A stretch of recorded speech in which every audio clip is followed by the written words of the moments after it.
ವಿಚಾರವಾಗಿ ಇದರಲ್ಲೂ ಕೂಡ ಆಲ್ರೆಡಿ ಎಕ್ಸಿಸ್ಟಿಂಗ್ ಕಾನೂನು ಇದ್ರೂ ಕೂಡ ಅದನ್ನ ಸರಿಯಾಗಿ ಇವರು ಎಕ್ಸಿಕ್ಯೂಟ್ ಮಾಡದೇ ಇದ್ರಿಂದಾಗಿ ಈ ಒಂದು ಹಂತದಲ್ಲಿ ಇಷ್ಟೊಂದು ಜನ ಆತ್ಮಹತ್ಯೆಯನ್ನ ಮಾಡ್ಕೊಳ್ಳುವಂತ ಒಂದು ಕೆಲಸ ಆಗಿದೆ. ಇವಾಗ ಹಿಂದೆನೂ ಕೂಡ ಮೈಕ್ರೋ ಫೈನಾನ್ಸ್ ಇದು ಲೋನ್ ಕೊಡ್ತಾ ಇದ್ರು ಅಲ್ವಾ, ಆದ್ರೆ ಇವಾಗಲೇ ಒಮ್ಮೆಲೆ ಇಷ್ಟೊಂದು ಜನ ಯಾಕೆ ಇದು ಆತ್ಮಹತ್ಯೆ ಮಾಡ್ಕೊಳ್ತಿದ್ದಾರೆ ಅಂತ ಹೇಳಿದ್ರೆ ಇದು ಈ ಸರ್ಕಾರದ ವೈಫಲ್ಯದಿಂದಾಗಿ. ಇವರು ಅಂತ ಒಂದು ಪರಿಸ್ಥಿತಿಯಲ್ಲಿ ಕಾನೂನು ಸುವ್ಯವಸ್ಥೆಯನ್ನ ಹತೋಟಿಯಲ್ಲಿ ಇಟ್ಕೊಳ್ಳೋದು ಅನಂತರ ಇದ್ದ ಕಾನೂನನ್ನ ಒಂದು ಎಕ್ಸಿಕ್ಯೂಟ್ ಮಾಡೋದ್ರಲ್ಲಿ ವೈಫಲ್ಯ ತೋರೋದ್ರಿಂದಾಗಿ ಹಿಂಗಾಗಿದೆ. ಮತ್ತೆ ಏನಂತ ಹೇಳಿದ್ರೆ ಇದರಲ್ಲಿ ನೇರವಾಗಿ ಸರ್ಕಾರ ಹಾಗೂ ಸಿಎಂ ಹಾಗೂ ಗೃಹ ಇಲಾಖೆಯ ವೈಫಲ್ಯ ಇದರಲ್ಲಿ ಎದ್ದು ಕಾಣ್ತದೆ. ಆದ್ರೆ ಇವತ್ತು ಕಳಿಸಿರುವಂತ ಸುಗ್ರೀವಾಜ್ಞೆ ಎಲ್ಲೋ ಒಂದ್ ಕಡೆ ಅದು ನೋಡಿಲ್ಲ ನಾನು, ಡ್ರಾಫ್ಟ್ ಏನೇನ್ ಬರ್ದಿದ್ದಾರೆ ಏನಿದೆ ಅಂತ ಹೇಳ್ಕೊಂಡು ನಮಗೂ ಗೊತ್ತಿಲ್ಲ ಆಯ್ತಾ.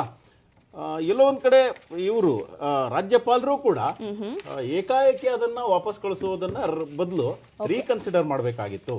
ಯಾಕಂತ ಹೇಳಿದ್ರೆ ಸರ್ಕಾರ ಅಂದ್ರೆ ಇದು ಜನರ ಒಂದು ಜೀವ, ಆನಂತರ ಅವರ ಮರ್ಯಾದೆ ಪ್ರಶ್ನೆ ಹಾಗೂ ಜೀವದ ಪ್ರಶ್ನೆ. ಹಲವಾರು ಜನರು ಈ ಒಂದು ಪರಿಸ್ಥಿತಿಯಲ್ಲಿ ಆತ್ಮಹತ್ಯೆ ಮಾಡ್ಕೊಳ್ತಿರೋದ್ರಿಂದಾಗಿ ರಾಜ್ಯಪಾಲರು ಎಲ್ಲೋ ಒಂದ್ ಕಡೆ ರೀಕನ್ಸಿಡರ್ ಮಾಡಬೇಕಾಗಿತ್ತು. ಹಾಗೂ ಸರ್ಕಾರ ಕೂಡ ನಾವು ಏನ್ ಹೇಳ್ತಿದ್ದೀವಿ ಅಂತ ಹೇಳಿದ್ರೆ ಅವ್ರು ಏನೇನ್ ಕ್ಲಾರಿಫಿಕೇಶನ್ ಕೇಳಿದ್ದಾರೆ ಅದನ್ನೆಲ್ಲ ಇವರು ಸರಿಯಾಗಿ ಅಂದ್ರೆ ಫಿಲಪ್ ಮಾಡಿ ಆನಂತರ ಆಸಕ್ತಿ ತೆಗೆದುಕೊಂಡು ಇವರು ಅದನ್ನೆಲ್ಲ ಅವ್ರೇನ್ ಕೇಳಿದಾರೆ ಅದ ಕ್ಲಾರಿಫಿಕೇಶನ್ ಕೊಟ್ಟು ಇವರೇ ಖುದ್ದು ಹೋಗಿ ರಾಜ್ಯಪಾಲರಿಗೆ ಮನವರಿಕೆ ಮಾಡಿ ಸಹಿ ಮಾಡ್ಕೊಂಡು ಬರಬೇಕು.